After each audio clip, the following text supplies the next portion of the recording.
Usually I want to say time is money, but then again, that's one thing I don't have enough of is time. I can't build enough saddles to kick out. I got burnt out for a little bit. Not building saddles, I got burnt out with customers. Like we was talking about earlier, deadlines was coming in, people was ringing the phone up, just, they were mad at you because you didn't quite get it done and whatnot. You gotta get paid for your time, for one thing. You gotta charge for your talent.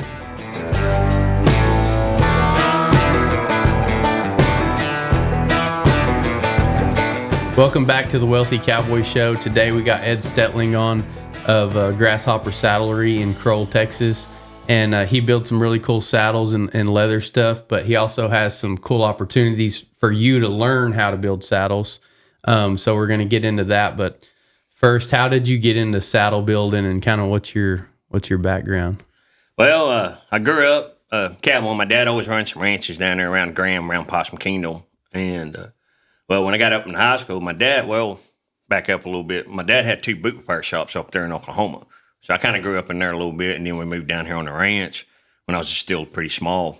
And then kind of always fooling with some leather or something. Wow. Yeah, I built spur straps, made some leggings and stuff like that when I was little and stuff. And Dad built one saddle. He did repair work, but he built one saddle. He didn't have the finished look. He didn't know it because he never had anybody to teach him how to do it or anything. He just took one apart and put it back together. And then, as we got older, he got on that ranch when I was in 4th grade. And when I got up in high school, originally I was wanting to learn how to make boots. I've always been fascinated with boots.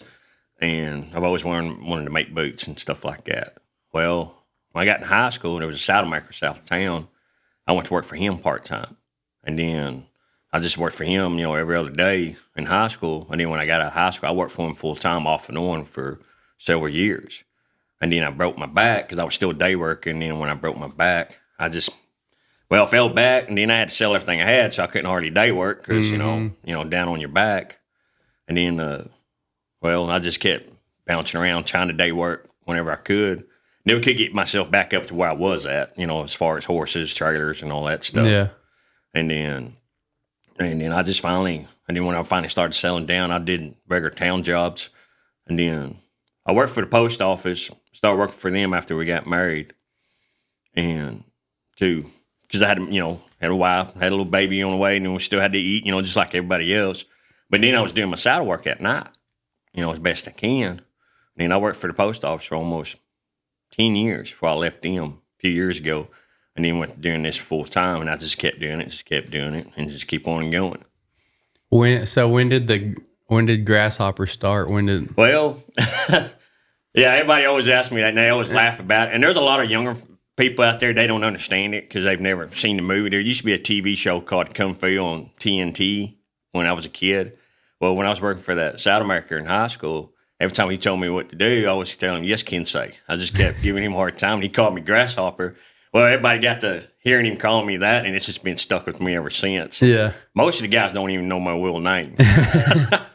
So that's just your nickname's Grasshopper? Yes, sir.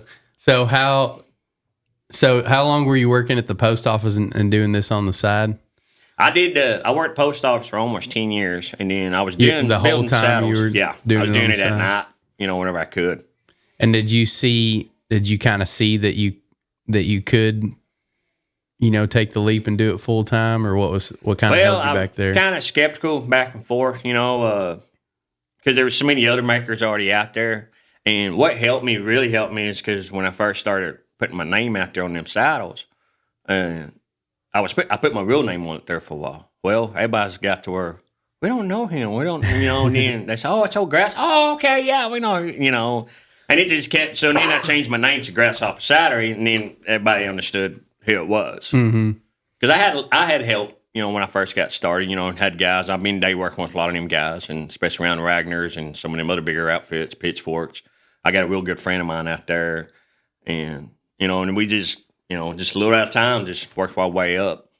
And you're right in the middle of cowboy and cow country, so I'm sure yes, sir. That's a good spot. Yeah, it really does. It helps, being right there where them guys can at least, they don't have to travel so far, to get something worked on, whatnot, because they're always tearing something up out there.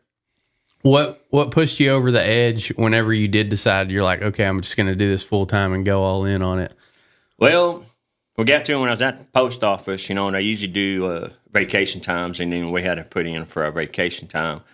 Well, it got to a point my wife had to travel more for her job, and where we was at, our girl was going to school right there in that small town. So when my wife travels, she has to be gone, a week, 2-3 days at a time, just depending on what she has to do for her job. And, well, at the post office, I was there every day. Well, somebody needed to pick my girl up from school, take her to school and all that stuff. And then I was going pretty good in the shop. And I was like, and I told my wife, I was like, there ain't no reason for you to quit your job because, because of the insurance and everything. And I was like, I've been wanting to do this full time anyways. So I went ahead and took the leap and just hope, I just kept doing it, kept pushing myself and hope. My wife helped me. She pushed me. She knew I wasn't happy at the post office because I'd rather be, like you said, I'd rather be at horseback or doing that. Yeah. I love being in the shop. And so we just went ahead and took the leap, and I left the post office and took the leap. And I figured, well, I had enough work for 6 months, at least repair work and stuff. So I was like, well, I'll have enough. If I get slowing down, I'll either try to pick up some day work or help somebody, around there local, just that way I'm home. So if I have to go pick Olivia up from school or whatever, and so that way my wife can continue, do what she needs to do. And then, well, next thing I know, it turned out, it just, the faith of God that it just kept getting bigger and bigger. We got really lucky on the deal. I think that's like what a lot of people get held back, especially, that get a job like that at the government or something, the whole deal on that's the insurance and the retirement and all that. Right. And everybody's afraid to take that leap.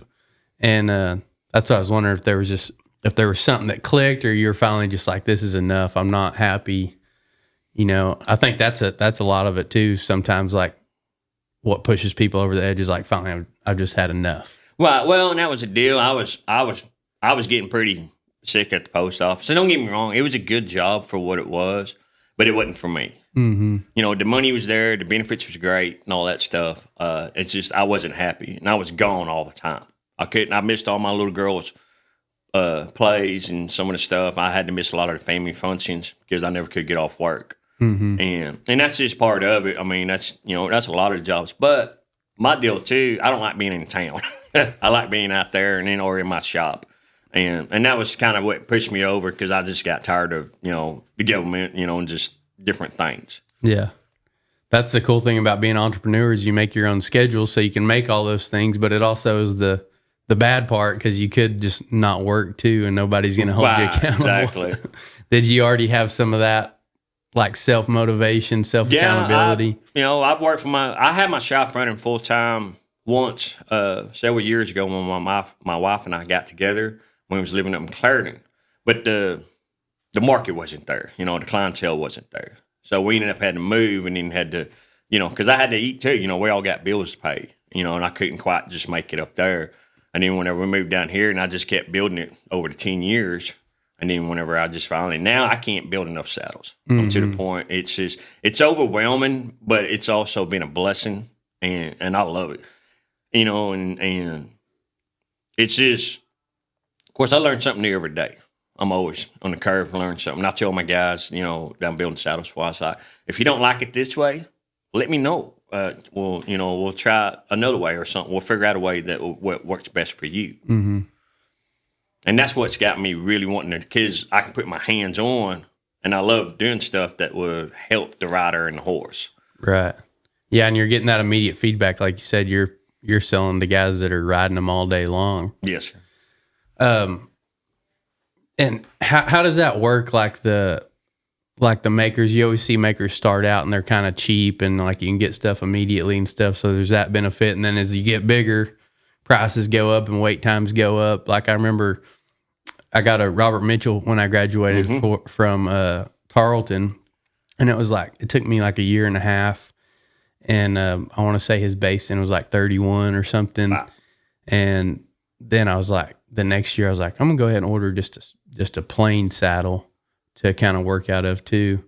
And I saw him at the Heritage, and it was like 2 years and like 3,800 base or something. I was like, oh, I'm going to wait. And then I don't think you can even order them anymore. But like, do you go up on your price just on how big you've got and how long your wait time is, or how does that?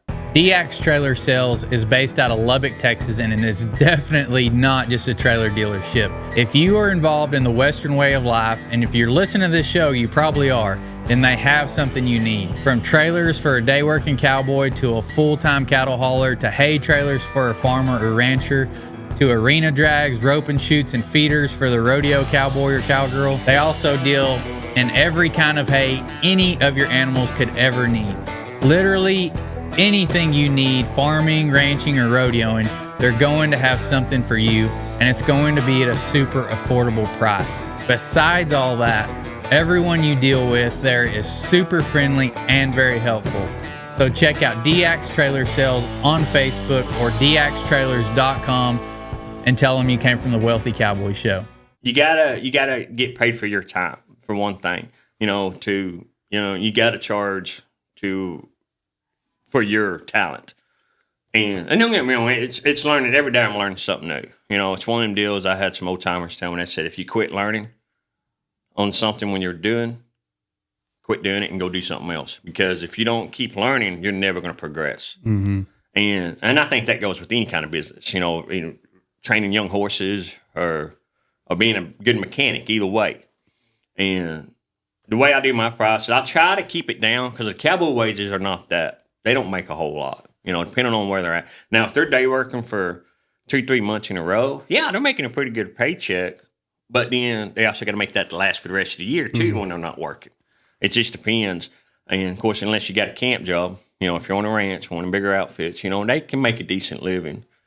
And I had some old-timers tell me that a price on a good handmade saddle for a cowboy, for a good using saddle, was about a month's wages. That might have been the case back then, but nowadays, way flush economy and the fuel prices and everything, it's kind of hard to keep that. Yeah, because the wages haven't gone up fast enough. Exactly. And see, right now I'm at $4,200 right now, base price. And yes, I try to keep it down low. There's some guys that gets a lot more than I do. And there's a couple of guys that's starting up a little bit, and they get a lot less than I do. But it goes back to that term, you pay for what you get. You don't want to get something that's going to, like somebody told me one time, they said, man, I can go on down here at Teskey's or go on these other stores for something, and they can buy a saddle for half the price. And a lot of times I don't even argue with them. I let them learn the opportunity because I was like, go ahead and go get it. And I said, and I guarantee in 6 months, you're going to come back crying to me wondering why that saddle didn't fit that horse or why that it didn't last or this broke or stretched or whatever.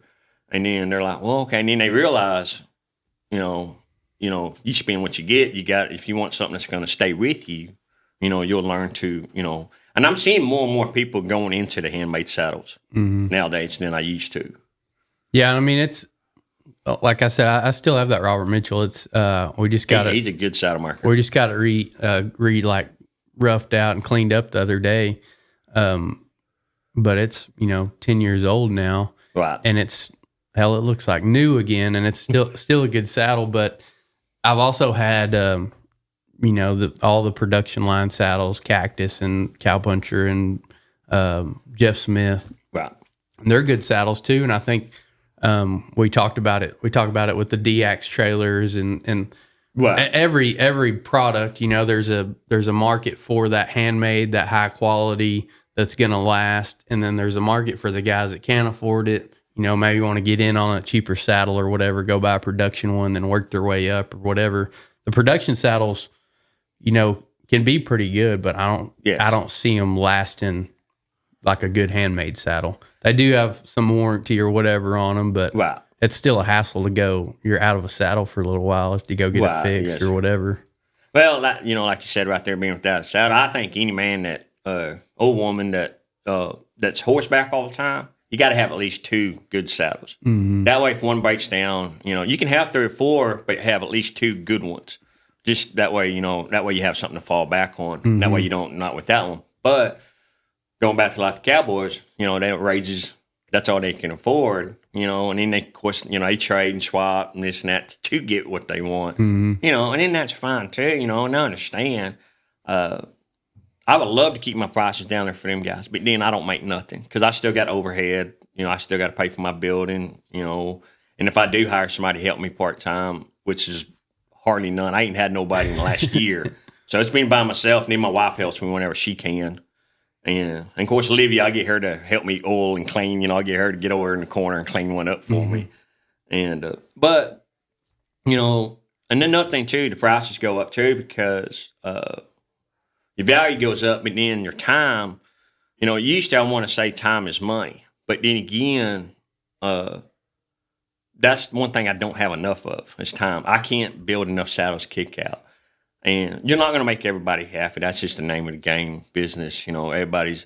And like right now, I can sell a saddle. If I built 6 saddles right now just for sale in the store and people call me, I can sell them all to that person. If I had one sitting there, because most of the time the guys want them right now. They don't want to wait a year or a year and a half or whatever. And they're spending more money, at least $200-300 more, just to have it right now. And a lot of times the guys that does order one, that really wants one the way they want it, well, when they finally get enough money saved up to put a deposit down, well, they needed one 6 months ago or a year ago. It's just taking them that long to get, you know, to get what they're wanting. Mm-hmm. Yeah, it's definitely definitely like that. You know, when I want to go buy something, I would like to buy it now, but I also want it like I want. But I think you do a good job of building saddles that people want, right? And where people can just go buy it off the shelf instead of having to wait. You know, and not a lot of guys ride like a fully tooled out saddle or something like that all the time. Just something plain, looks cool, that rides good, fits good. You know, easy to sell. And I see a lot of makers doing that, like Dylan White with his bits and spurs and everything. Now he's built his name up to where, you know, he doesn't take a lot of orders. He just builds stuff up and he can sell it just as soon as he gets it built for kind of whatever he wants to charge, you know, kind of controls that market. And that's another thing is setting yourself aside. I talk about that a lot, like branding and marketing and setting yourself aside and getting out of that commodity market to where you're like, I'm not in direct competition with all these other saddle makers. I'm my own deal, you know, and you can kind of set your price and how you're going to do everything. That's where I'm at right now. I'm working on I've got some orders still, but I'm trying to work towards more of trying to build so many saddles a month to sell because it's easier that way. And you don't have customers getting frustrated waiting on something getting built. Mm-hmm. Either you tell them a year or 2 years or whatever, within 8 months they're already calling you. Hey, have you been working on my saddle? You know, and I understand. You know, just like you're like a kid, you get there at gym, you want something, and you can't wait to get it. and I'm trying to get it to that point where it's a lot easier. But you know, kind of like like me, I'm just one man. I can just do one thing at a time.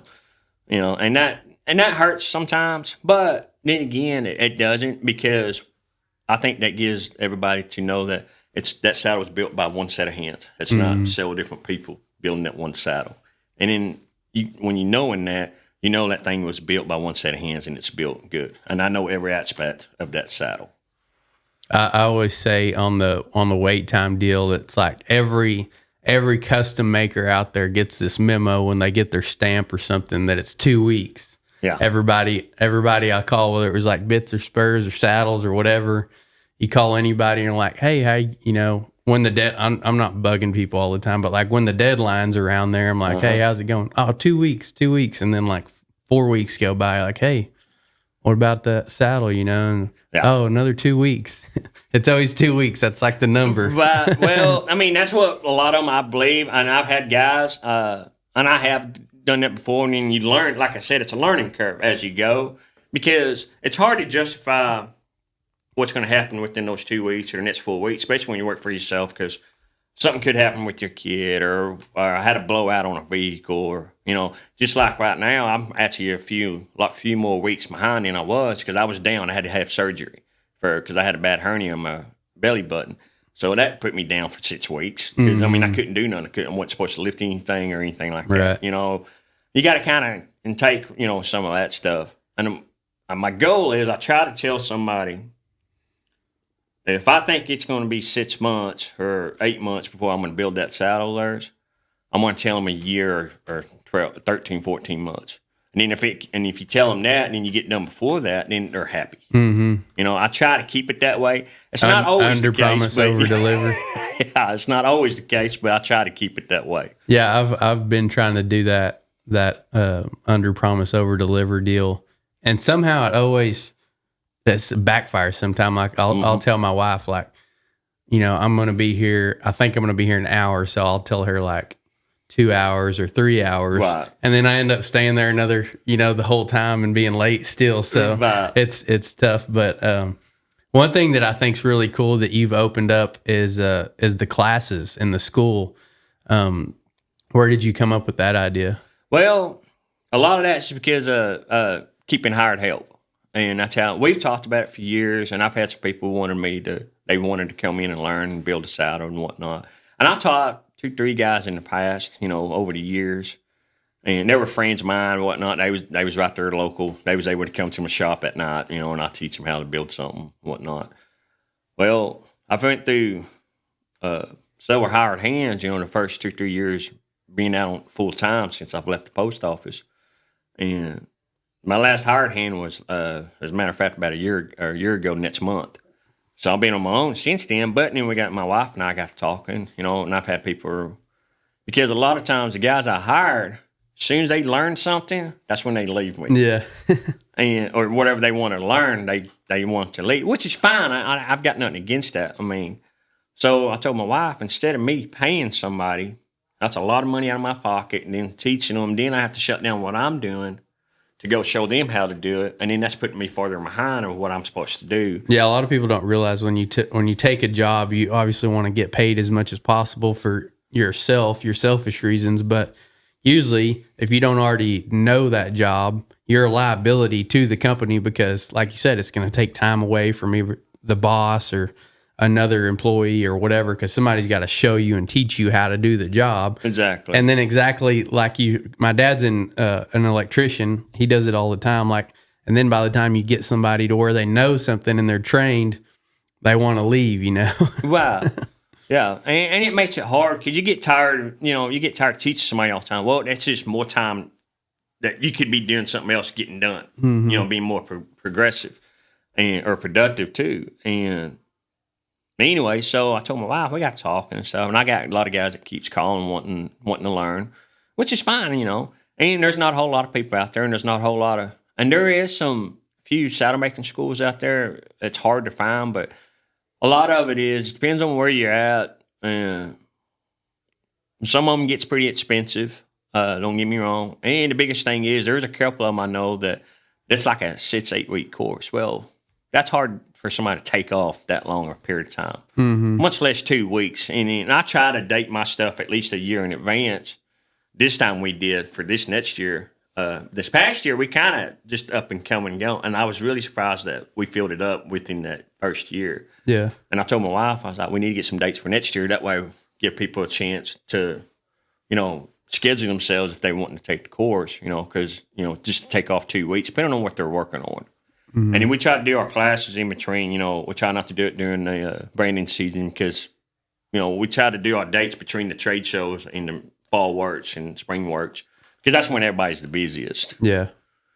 Yeah, I think it's a great idea. Like we were talking about a while ago, is like, I don't know, like you said, there's probably some out there, some, but I don't know of any other ones. You're the first one that I saw.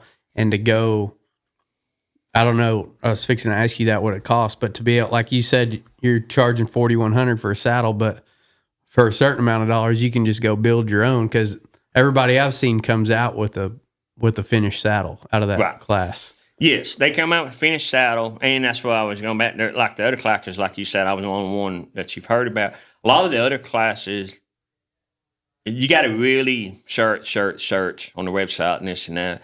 And a lot of them other saddle makers, I know 2-3 of them that does classes, but they don't push it because they get so much other stuff going on. Mm-hmm. And it does. It does take time away from you. I just like to give the opportunity because I've got a lot of guys that really wants to learn and stuff. And So that's the reason why I do a 2-week course, the bare basic plain Jane saddle. And don't get me wrong, it's I've had guys tell me, "Oh, you can do a 1-week course." No, because it is a lot to consume. It's a lot to do. I've got a couple of brothers that did my first class, and for 2 weeks, and they did that. Well, then 6-7 months later, they came back and did another 2-week course for an advanced course to learn different styles of riggings, just some other harder stuff. Well, when we got started, they didn't forget a lot, but they did forget how wasn't line in order to do stuff. Mm-hmm. Because if you don't just do it all the time, it's still, even though they got the basic down, but they did say that when they was out and about, something broke, they knew what to do to fix it, to get them by, until they can get somewhere to get it fixed. Yeah, that's like the palpate schools and stuff. Like I've always thought about doing that because that would come in handy as a day worker to be able to palpate cattle. But I'm like, that's another one of the things, like, if you're not in them all the time, you're going to kind of forget some stuff. You're not, say, practice up, same as that. Do you, and I know that the Smith boys, and they were already building some leggings and different things and pretty handy at all that stuff. Does somebody have to already have some experience with leather to come to that course, or can somebody start from scratch? Not necessarily. That does help, for you to understand, how everything works. Not necessarily. Let's see. So far, every student that I've had, they've all either been day workers and whatnot. Now, I had 2 students they day work stuff, but they've never done any leather work. And they actually did a pretty good job. I was really surprised. Yeah, it was a little rough, but it was his first saddle. What do you expect? But the good thing was he made sure the riggings were straight and everything. That's the biggest thing, is keeping everything straight and lined up where it's not going to hurt the horse or the rider. And I've got a father and son coming in June, and they're pretty inexperienced, so that's going to be, and 2 of them I have. That's the reason why I only do 2 students. I don't want to get too many students, because what they pay for my time to devote to them to learn something. And that's why I don't want to do any more than 2 students. Now, I have done 1 class so far, or 2 classes actually so far, with just 1 student. Which is fine, because I have a deadline when you sign up for the class. You have to be signed up 2 months prior before you can do the class, and then otherwise I shut the books down. Not that I won't take another student, it's just because you have a choice on your own tree style. Well, I got to be able to get time to get that tree in whatever style they're wanting. I guess when they sign up, they'd have to pick the tree and then kind of get do they get an idea, kind of give you an idea of what they're wanting to do? Yes. Most of them, so far, everybody's known what they want. And so far here lately, it's been mostly Tucson's. That's been a real popular thing right now, and which is fine, nothing wrong. But it's kind of, I'm glad that they pick a Tucson, because that's one of the hardest swells to cover, because there's so much curves to it. So they get the idea how much it takes, when you got to really work that leather in. Yeah. And that kind of helps them. And then when they do like a old and young or something, it's so much easier, because they're not fighting it near as much. Yeah. Do you, I think, like, I know you just got started with it, but maybe you could come up with some kind of continuing education deal, like an online, some video courses or something to just like you said, keep those guys in practice, like the Smith boys that came back. And we have talked about that, and that's another deal that I do on my courses too when the student comes in. And we do have a booklet where they can write notes down. It does have like a list of suppliers, or they can write notes down. They can take videos, pictures, and they can also call me afterwards. They can call me if they got some kind of issue, especially if they're close. They're always welcome to come by the shop one evening, if they have a problem with something or whatever. Do you, so obviously like 2 weeks is not that long. Like after somebody goes through that course, they've built a saddle, but they're probably not to where they can start building saddles and selling to the public. Do you think that, or like they could if they wanted, or? It depends on how much knowledge they've got, before they take the course, and if they're really dedicated to it. And I'll help them on their long after that first course, if they got some problems. I don't mind helping them. because it does get expensive, keep buying the course, because I do an advanced course where they can learn some different rigs and stuff like that. Eventually, we have talked about the video deal. I know there's some already does some videos, and the video is great. You can always rewind it and watch it again, this and that. But then there's every now and then, that's what I like about the hands-on course with me being right there, because you're going to hit a spot and it's hard to describe it on the video, without showing it to them or pointing it to them, where they can describe it a little bit more or cut a little more this way or whatever, because you gotta, because the leather's going to be different every time. It's not always going to be the same. Sometimes this leather's a little harder. Some days you're just fighting it more, and some days, they just slip right on. Yeah. It just depends. Yeah, you'd have to just do, like you said, every situation is going to be different, but maybe like a frequently asked questions, like things that always come up or that you see that you're going through while you're building saddles, right. Just kind of video it and we have done it. We've done some. We've done a few of them so far, and my wife and I, we're talking about it some more. We're trying to get some little ideas, and where they can watch me do some stuff, and everything. I just got to figure out the time for that, because it takes a little bit to get it, to do those videos. I've gotten so many saddles I've got to get built out, and we're just trying to keep these classes. Yeah, the people with orders are probably like, I wish he'd quit on those dang schools. Right. But that's what, I think that's what helps it grows, when you, and stuff. And the good thing about the course, and my wife put a deal on Facebook, and I don't know if you've probably seen it, about she was wanting to get a feedback on if they liked the course as a learning curve or just to say they built the saddle.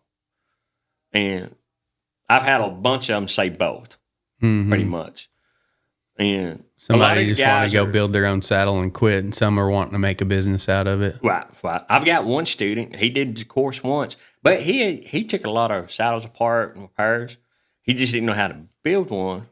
And he's up there in Alabama right now, and he's already got 3 orders, and he's got them started. He's got them going, and he's doing a really good job. He's called me a couple times on a couple of little deals, and then he'll video a couple of spots, and then I'll try to talk to him over it and see how, to get him to help him out.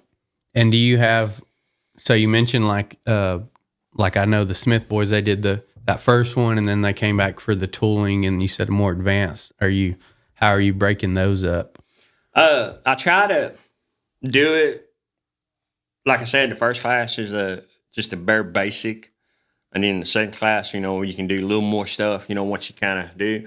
The one thing I did learn as far as the advanced class from them boys, which is fine, nothing against them or anything. I mean, they're doing a fantastic job, especially starting out. They only built 2-3 saddles. And I'm like Terry Henson, what he said one time at the Boot and Saddle Maker show. He said, man, them boys did a really good job on your saddles. But if somebody had my first saddle, I wish they throw it in the trash because it just didn't look good, And I'm kind of the same way, like Terry Henson. But that's good for them guys. They actually had somebody show them how to do it. That way their first saddles, they actually look good, They're at least usable functionality-wise. Like my first saddle, it was pretty rough. It was pretty rough. Yeah, anybody starting something like that, especially a saddle, there's so many things that can mess up. It seems like anybody, like you can look at some of the best makers out there, and their first work, usually if they have any future and they're dedicated to it, I mean, they're going to start out real crude, and then maybe 2 years, maybe 5 years or whatever, and then you're like, man, this guy's an artist. I've seen so many people transform like that. Yes. And you can even look back at even like Kerry Kelly, everybody knows his stuff. You can look back at his old stuff, and it was just like crude cowboy type stuff, and now it's getting into more what you call artistry or something. Yes, sir. If you're still looking for the perfect Christmas gift for your kids, you need to check out the Happy Toy Maker. He builds toys that relate to our lifestyle. If you're in the Western or ag industry, there's a toy that relates to what you do, so your kids can be just like you. From feed trucks and half-top trailers to rodeo rigs to big trucks and even equipment. Not only are these about the coolest toys that you've ever seen, but they're built to last for generations. Check out the Happy Toy Maker on Facebook or thehappytoymaker.com to get your kids some awesome toys that your great-grandchildren will still be playing with. Well, and that's the thing. You got to start somewhere. The biggest thing is if that's really what you want to do. Mm-hmm. And I talked to another saddle maker one time, and at first I was like, yeah, he's right. And I was like, no, I want to do it all. As the more I've, over the years, when, building more stuff, I believe exactly what he says. And he told me, I talked to him on the phone, Troy West, and he's a phenomenal tooler. And he builds his own trees and stuff like that, and he does a lot of tooling. I don't know if he takes any orders now anymore, and I ain't talked to him in a little while, but I know they do a lot of TCA stuff up there in Oklahoma City for the traditional cowboy artists. And he told me on the phone one time, he said, when you start out, the more you want to do every piece of leather item there is to do, wallets, belts, you'll take any job that involves leather because that's all you want to do is leather. But as you go, he said you need to figure out what works for you the best. You want to be a saddle maker, or you want to be just a person belt maker. And the more you do all the things, you're not really going to perfect anything. The more you do just that one atom or whatever that you're more interested in, you'll be able to perfect it a little bit better. Mm-hmm. Just like Terry Hansen, that's all he's built was just saddles. You don't see him building hardly anything else. He'll do something every now and then. But you see how his saddles are phenomenal. To me, he's one of the best. He's the master saddle maker. And then you got a lot of other guys that are like that, like Toy West. That's all they do. And that's what I've learned. That's the reason why I do mainly just saddles and saddle repairs. I'll do a few pairs of leggings because I used to make a ton of them back then when I started out. And so that's what I'm more into is that I quit doing like the wallets and all that little stuff. It's not that I don't want to do it. I just can't. I can't learn more on this product than I can. And there's enough of them people that can do the smaller items, but not everybody can do saddles because it is a lot of money involved. It's a lot of work, a lot of time that you got to put into it. Mm-hmm. I think you see that in any business, and most, most people that have had success in business would tell you the same thing. At first, you take whatever you can get. Like you said, you're trying to make a living, so you take whatever you can do within that specific area. But yeah, at some point when you want to get good, you need to find your niche. And a lot of people, talk about successful people that I study talk about capitalizing on your strengths and playing into those instead of trying to make your weaknesses better. Say you're not very good at the belts or the wallets or whatever, but you're better at the saddles and you like it better.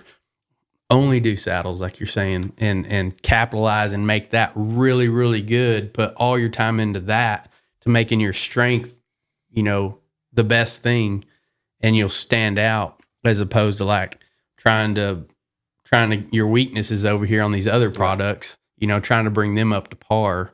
And then you got a saddle that's pretty good and this other stuff is like right there at par, and you'll have a bunch of just mediocre stuff instead of having one really good thing, and then you just don't even fool with that other stuff. Yeah. And you see it in like the horse training now. You talk to all the horse trainers, any of the old guys, they trained every discipline. Whatever the horse could excel in, they just started pointing them in that direction, which was pretty good for the horse. But now, you see these trainers and they're getting really good in every aspect. The bull riding, you see the bulls and the bull riders and every aspect of rodeo, whatever you want to talk about. Everybody's getting specialized, which allows for people to be a lot better at things and really raise the bar. Right. And there's a book called The One Thing Gary Keller wrote, and he talks about focusing on one thing and making that really, really good. And it goes right along with that. And two, everybody talks about different income streams on that same note. Everybody talks about, these millionaires have, I think, 7 different income streams. Right. But they don't tell you that all of them started with one. They all mastered one, really, mastered their business, whatever their niche was, whether it was real estate or, business or agency or insurance, whatever it was. They made a lot of money there, and then they started branching out. Right. And a lot of time we don't get all that context. Right. That's kind of like, building saddles and I don't like going back to whenever I was younger. Right now, the big thing that's getting real popular is in ranch cutters. Mm-hmm. And that's one reason why I was up here looking up here at the fraternity for a little bit. And I had to bring a saddle up there for one of my customers. And see, I used to show cutting horses. And I rode for some of the main cutting guys. I used to lope horses for a lot of guys back then. And my dad was a little big into it. And then, and I'm kind of getting kind of pushed into the cutting world a little bit more now.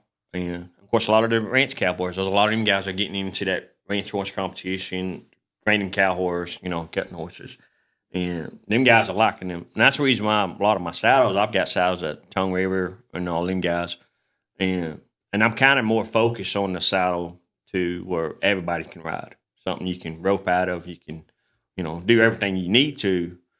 And like I said, where to go, that's the reason why I'm more niched into building saddles and then building anything else. Because like I said, but once I'm doing that, and like you said, doing that now, I've got classes coming up. Either I got my shop, but then I got, like you said, you start with one deal, then you just start doing branching out, like you said. Yeah, it can take your focus away. Yeah. What, on that aspect of it, I was going to ask you that too. I'm glad you reminded me of, like, can like one guy, does he need to specialize? Because you see ranch saddle makers, usually don't make like a rope and saddle. Rope and saddle makers don't make ranch saddles. But I've seen crossover. Sometimes it can't be, it's not as good. Do you think there's a huge difference? Like if I was to order a calf rope and saddle from you, do you think you could take that on, or would you just be like, no, I really don't want to do that? I don't know anything about it. No, I used to. I would say I would push you more into the ranch style. But nowadays, I've got some friends of mine. They actually work on some big ranches. They run a bunch of yearlings and stuff. But he actually calf ropes quite a bit, and he likes how I built a saddle for his dad. But he wanted to tweak it up, do something. But he wanted more like a calf rope style. But he liked how everything was, and that kind of makes me feel good because he liked how it fit the horses. It didn't rub the horses or sore horse, and I've gotten to the point where I kind of I want to do a little everything. I mean, but there is. Like you said, every saddle maker's got their one little area that they do, as far as, like Robert Mitchell, he does a lot of good cowboy using saddles. And he also does a lot of show saddles too, he used to. And like me, I was doing just mainly them big beefy front end Tucson's, everybody wanting them calf saddles or cowboy saddles. But now I've gotten where I'm doing a lot more them little ranch cutters. But I'm also doing like a blend. It's a ranch cutting saddle, but with them calf roping horns. I'm getting a lot of guys wanting them little duck bills, smaller horn, smaller cap, shorter horn. And that's kind of getting to be a real popular thing right now. Yeah, it's everything goes through, fads. Yeah, it goes through and phases, yes. There for a while, back in the mid-2000s, that's all I ever built was Tucson's. That's what everybody wanted in the cowboy world. That's all everybody wanted. Now, I'm doing a lot more ranch cutters and Will James's. More or less, just more of an all-around type saddle. What about the fit on a horse for a saddle? Like, what goes into that? And like, if you see a saddle for sale on Facebook, everybody says it, it fits everything they've ever put it on. And then when you get home, it may not. But what goes in the difference in a fit? And then I see a lot, like I can ride different kinds of pads and it'll rub a horse differently. Just, depending on. Normally, when I build a saddle, or for a custom saddle, I'll build one. One of our customers order one. I'll ask them a few questions. What kind of horses you riding? Start with. Or what are you doing? Are you cowboying out there on the ranch? Or are you riding weekends? Or are you going to rope a lot? Or if you're going to ranch cuttings or something, just depending on what you're doing. Or trail riding or whatever. And then I ask them what kind of horses they're riding and stuff too. But especially cowboys, and they ride a bunch of different kinds of horses. So you kind of want to build something that's going to fit majority of the horses. It's not, and I always tell them, I was like, it's not going to fit everybody or every horse, but it'll fit majority of your horses, the way I do my gullets and stuff. But ropers, they use a wider, shorter gullet and a wider gullet because a lot of ropers ride them older horses. They got a little more mutton withers. A lot of guys don't comprehend that. Unless you're in the industry doing stuff. And cutters, they ride a narrow gullet, higher gullet. And then Cowboys, I put them in between because you get a lot of them ranch horses, but he may in your strain, you may have a 2-year-old you're riding, but you use that same saddle on a 15-year-old. You're gonna have to readjust everything. It's put a different pad, thicker or thinner pad to get it where it fit right, where it's not gonna rub him, on his withers and whatnot, the dry spot, and so I try to minimize that. But that's like I said earlier, going back, you got to have 2-3 good saddles because then that way you can have something that's a little bit different to work. Some different fits. How much do you think on the pads? Like, do you think that's a big thing, having the right pad? Yeah, in a lot of ways, yes. Especially if you're going from one extreme to the next. If you're riding a bunch of different horses in between, especially like these Cowboys, because they're always got. Now, the cutting industry, I don't worry about it as much for their saddles because they're all riding a lot younger horses. You don't see very many of them. I mean, there's still a bunch of them out there, but most of them are 10 years or younger. It's when they're showing them horses. Because by then, a lot of them usually turn them out. The ones I've seen, they usually, if they're stud horses. And them horses, they stayed stalled up most of their life too, and they don't get fat, like horses get turned down all the time too. I've seen that. But Cowboy horses, I worry about the gullets more than anybody else because they ride so many different kind of horses. Yeah. Yeah, I would think it'd be hard to really fit everything like that. Right. It is. I do a gullet 6.8 by 8 or 6.5 by 8 gullet. And that fits majority of the horses. A lot of the cutters use a 6.25 Monaire. Roper's like a 6.75 to a 7-inch, but probably a 7.75 height. Because they ride them, of course, when them horses, when they get older, they get more mutton withered. You don't need that whole height. And then, of course, when they're young, their withers a lot higher. You want a higher gullet, especially them cutting horses. Because they're, they're a little bit smaller, more bonier than what the ranch horses are. Yeah. But another thing, too, you got to watch out for the twitch, too. Because some horses got different backs. Because those also, you got to watch for the angles. 93 is pretty average for the bars. And then, of course, you go 90 or 95. You can do them all different. And the weights are a little different, like the guys up northern country. Of course, I ain't built a weight in years because, down here in Texas, everybody's wanting swell forks. And then, but a lot of it just depends on what you're riding. That's why I always like to ask them, what are you riding? What are you doing? Yeah. And then they probably want something completely the opposite of what they need. That's how, yeah, sometimes they do that. They do that. So I try to adjust it, whatever they're wanting. I'll try to adjust it where I know it's going to fit their horse, what they're riding. And I'll try to adjust it where, to make them happy. Yeah. And pads, the pads have gotten dang near hard to afford now. You could almost go buy a different saddle. I mean, you go get a good pad. We ride those diamond wools, I think they're, I don't know, a while back when we started buying them, they're $80-$90. They're more now. Wow. But now you go buy like an ESP pad or a cactus pad or something. I mean, you're looking at $300-$500 or something. Wow.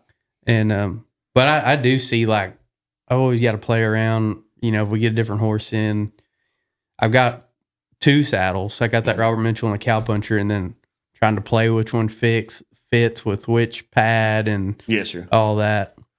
Just take some experimentation. See, when I was growing up, we used to use them old Todd Sloan pads. Mm-hmm. And of course, they were expensive back then, but now they're, like you said, they're $300-$400.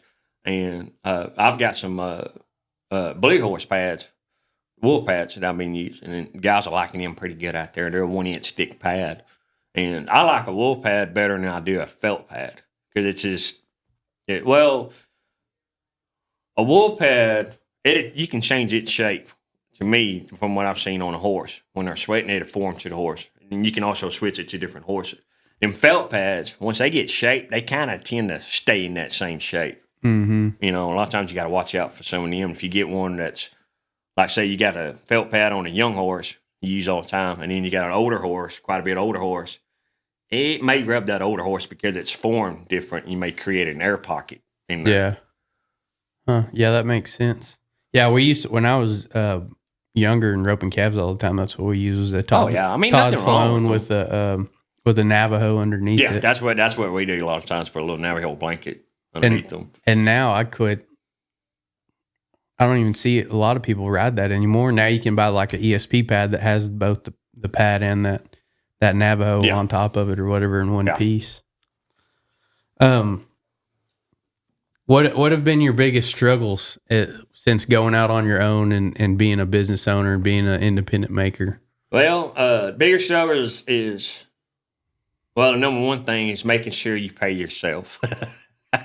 and then paying your bills, your overhead, and all that stuff. I know when you start out, and we all have done it, you try to tend that money more towards to get your business going than you do pay yourself, and that's just a learning curve. I'm still learning it. I know you are too. We all are, and that's one of the reasons why we're doing what we're doing right now, and try to learn, and stuff. And we're a lot better than we was when we started out.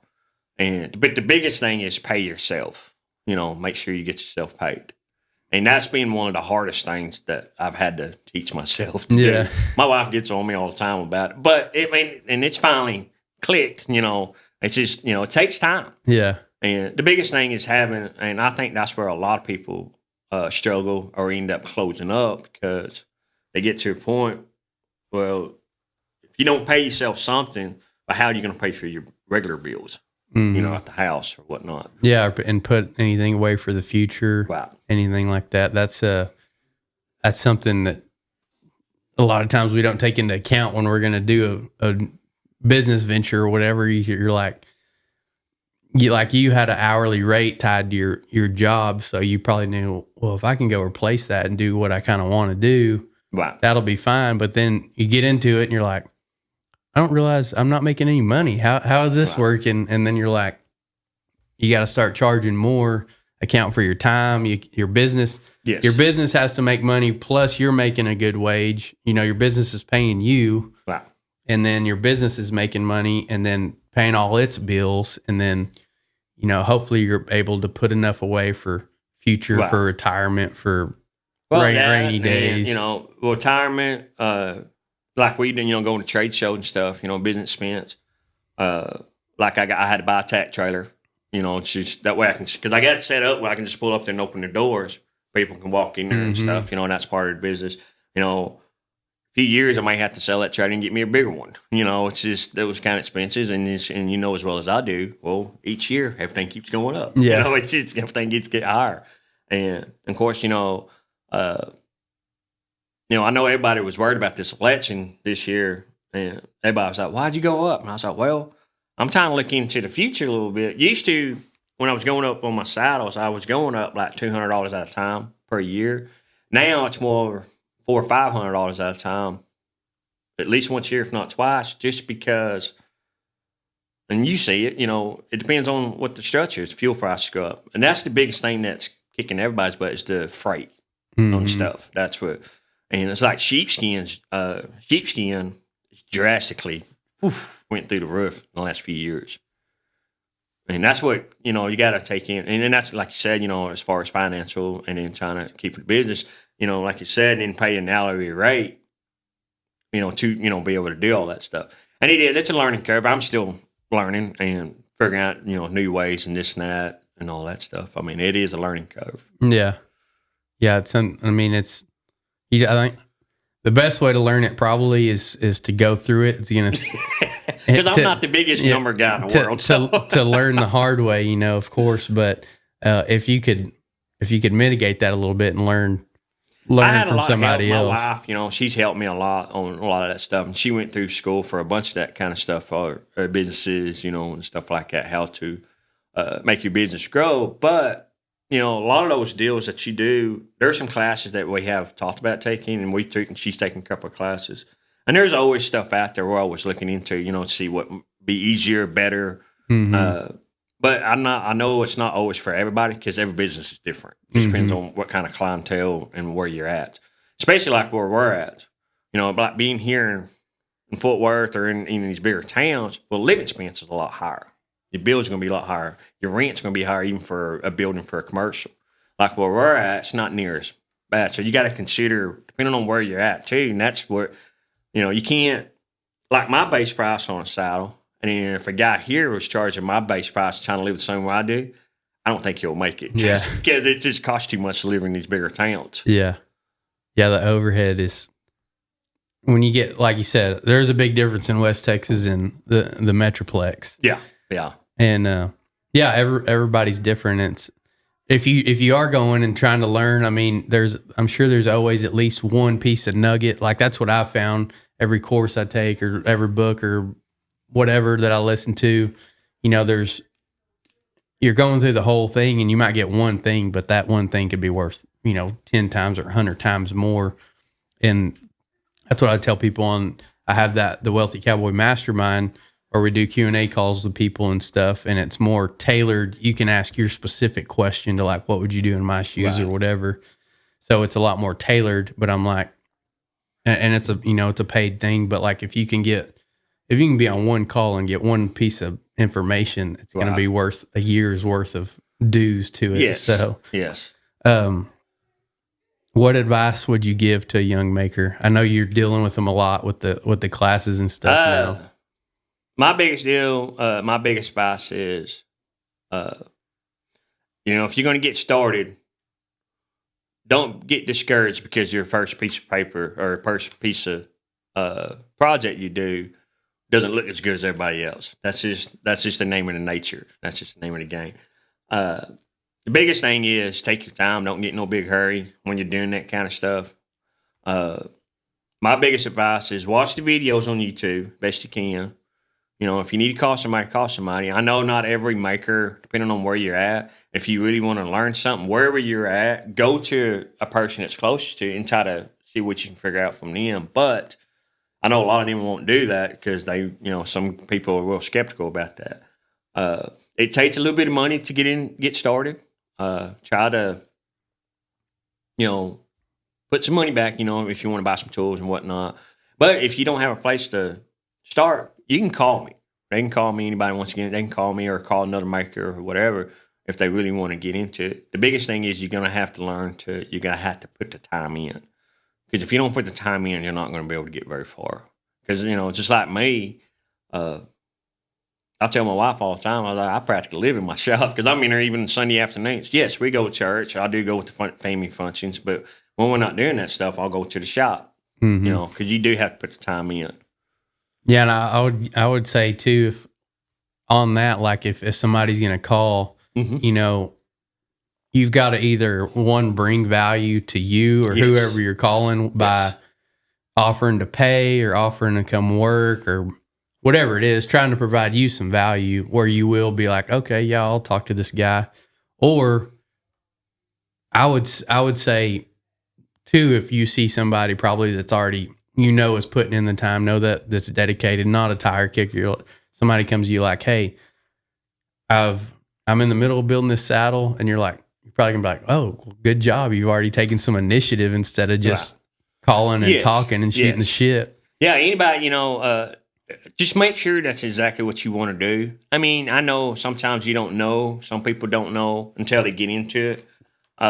Just start small. Build something if you really like it. Try to do a bigger project. And then if it gets to a point where if it's really frustrated, back off of it and go back to the smaller project that makes you feel better. Just like an old cowboy told me one time, like a kid practicing roping on a hay bale. Well, after a while, the kid said, man, I'm not catching. He was catching all the time, and he got to where he wasn't catching all the time. He goes, well, how long did you practice? 2 hours I tried to catch. And, well, he said, if your arm gets tired, quit. Because then you start learning bad habits. Mm-hmm. Quit. If you get to a point, stop. Back up for a minute, and then go again. Don't just keep pushing yourself. But, just like you're doing a project and you do something bigger, when it's harder, back up a little bit, and then go again. How long do you think it took you to figure out that's where you wanted to go? Because that's something I've tried to lengthen my time horizon. Like when I started the podcast, I was like, I'm going to give it a year. I'm going to do it consistently for a year, and then at a year, it's I can either say I like the direction it's going or this was a bad idea. But you can't. What I've found is if I go try something for a week or 2 weeks or whatever, and then you don't really get enough taste of it to know whether it was something to pursue or not if you quit. So how long how long would you say to like try something, or how long did it take you to kind of know? Well, it took me a long time. I've been doing it for a long time. The first time I went out on my own, I thought, well, heck, I'm up here, there's a few guys, there's some feedlots around and stuff. But that was during that time era, back in 2010 to 2012, the economy was kind of well bad, and it was dry that year. Nobody was moving, around at the time. And I just didn't get no repairs because nobody was riding horseback hardly. It was just because everybody was selling all their cows out. There wasn't no work going on. And that kind of hurt me there. And so I kept doing it. So I was like, well, I'll just do it at night, hopefully. And I always told myself by the time I'm 50, I'm my 55 or somewhere in there in my 50s, maybe I can do my saddle making full time. Because I've seen, how like a lot of them older guys, they've worked somewhere else for years before they was in their 50s before they went and did it full time. And, well, when my wife was traveling a little more, so I figured it was going to be in my 50s before I did anything. And I just turned 41 and been doing this full time for 3 years, and it really surprised me, to be honest with you. We was really blessed. When I first kicked out, I wasn't so sure. I gave myself a year when I first went out full time, thinking, we'll see how it works. I had enough work, but I was like, hopefully in a year it's either gonna kick off or I'm gonna have to start working somewhere else part time or whatever, And it's just kept getting better and better. I mean, I just kept getting busier and busier and busier. And it surprised me. It really did. Did you ever have any, I know you said you messed around with it even as a kid. Did you ever have any thoughts of quitting, of not doing it at all? Or were you always like, even if I can't make a living, I'm gonna kind of do it on the side or as a hobby? If you're like me and hate brush on your place, you need to give Double L Land Management a call.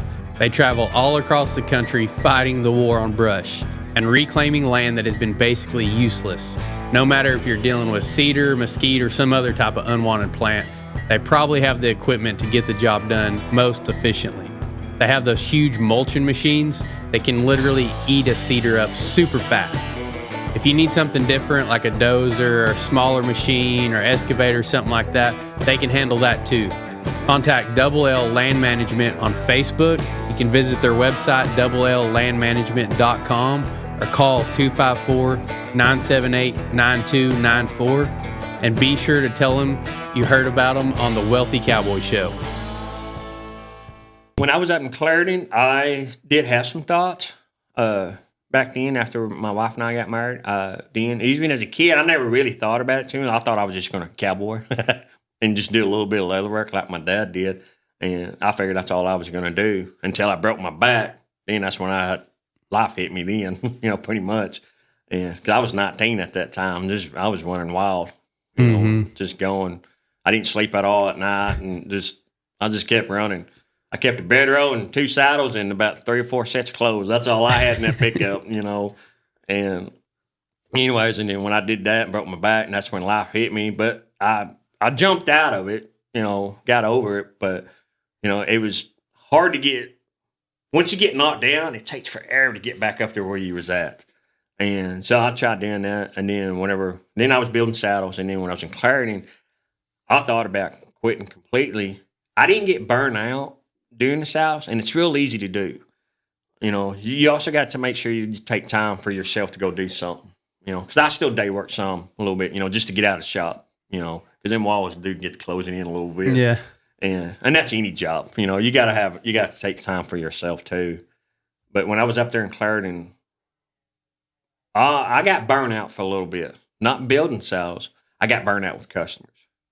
Like we was talking about earlier, deadlines was coming in, people was ringing the phone up, just, they were mad at you because you didn't quite get it done and whatnot.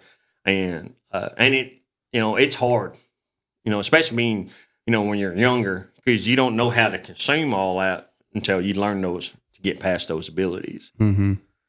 Yeah, I say that too all the time. Like marketing, branding, and sales, like we talked about marketing and branding earlier. And sales is really, if you study sales, it's really communication more than anything. It can help with your friendships and your wife and your business, just learn how to communicate better. And I always said that too about day working is like working's not as much about cowboying as it is customer service. Right. You have to go keep those customers happy, those ranch owners or the cattle owners show up or on whatever, time and all that good stuff. And dealing people. It seems like people, like especially like makers and artists and stuff like that, they're so focused on. They're really good at something at building, creating, or whatever, and then never develop the people skill. Well, you have to deal with people to sell your stuff, so it's like I guess that's a learning curve too. That and getting the people to understand, and it gets frustrating. It's getting folks to understand that, just because either say I start their saddle, just using this for an example, I start that saddle, and then they want a lot of tooling and whatnot on it, and then they call you. Because the way I do it when I take an order, when I start the construction, I like to call the customer, especially if they're around close. When I start that ground sheet, I like for them to come in and sit down in it. Because I want to make sure we get that ground sheet the way it fits you. Because everybody rides different. And what got me on that, because when I worked in that other shop for that other maker, he had a guy that had tailbone problems. Well, he had to do the ground sheets different where it wasn't putting pressure on that tailbone where he can ride it all day. For me and you, we couldn't ride it. It hurt our butts, but it fit him, and that's the thing. But he loved it. I mean, that was his deal. And I've done some modifications on other people. So we went ahead and tried to do as best we can for that part. And that's why I'll try to get customers to understand. Either I'll call you and say, they think, in 2 weeks I'm going to get my saddle. Well, it may take another month, especially if I got to do a lot of tooling. It takes time to get it. And I don't want to rush. And that's why I always tell people, do not rush when you're doing stuff like that, because you will make a big mistake and then it'll take 3 times as long. Yeah. Just got to make sure. Or you have to throw it away and start over. Exactly. Because the materials cost too much. Yeah. What's your favorite restaurant? I know you live out in the middle of nowhere, but y'all get to come to town every once in a while. So yeah.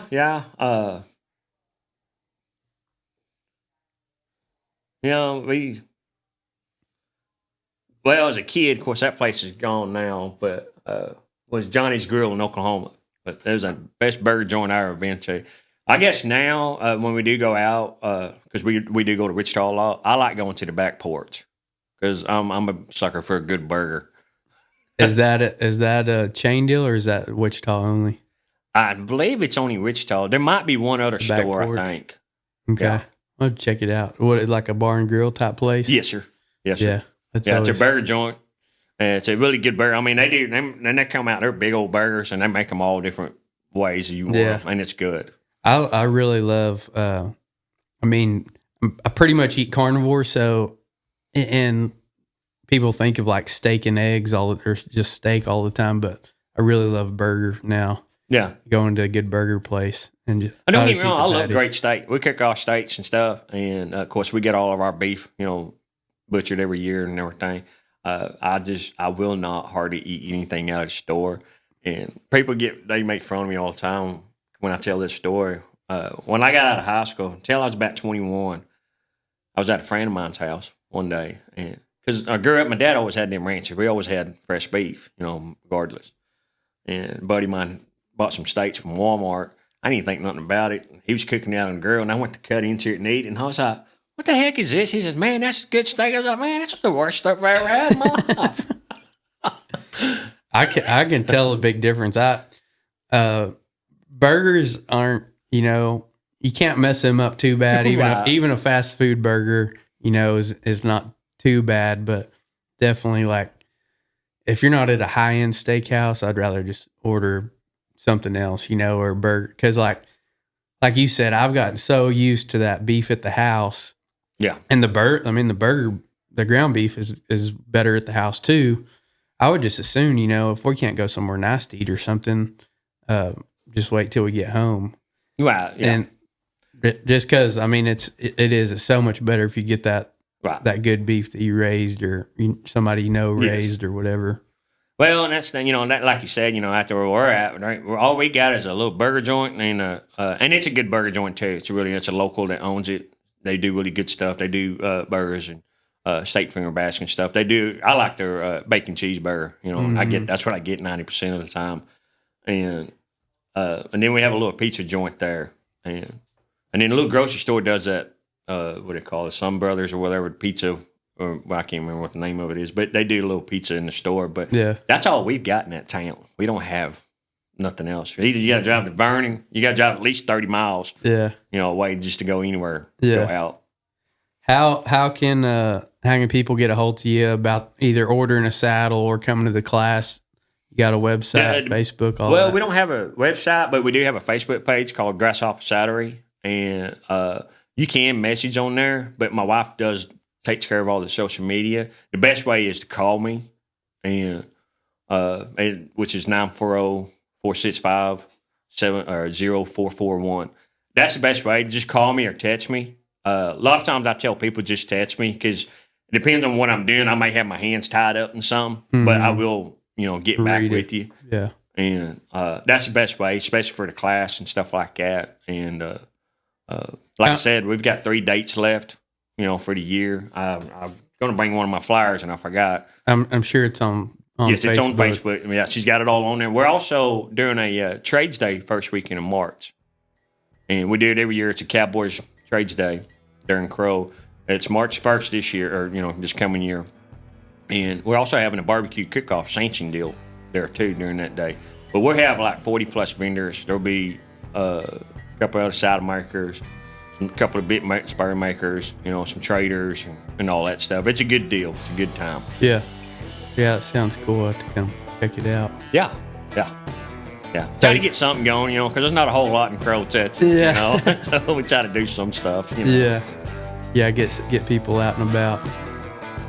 Well, y'all check out Grasshopper Saddlery. Like I said, you can order a saddle from them.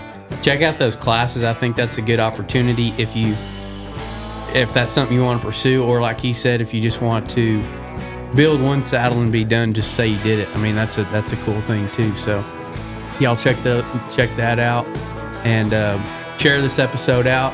And if you didn't get any value out of it, maybe somebody else will. So share it out. If you're going to do one thing, if you're going to do a bunch of things, like, comment, share, subscribe, all those things, but share it out for sure.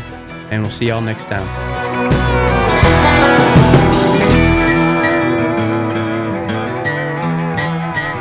A mastermind has the sole purpose of getting you further, faster, and that's exactly what we're doing with the Wealthy Cowboy Show Mastermind. It is for the person that's ready to start out building their business, or someone just looking to get their business to the next level. We will have live Q&A calls that you can ask past and future guests questions that relate specifically to you. You'll also hear ideas and be able to network with people that could open you up to a completely different way of thinking that could change your life. Click the link below if you're looking to go to the next level in business and in life.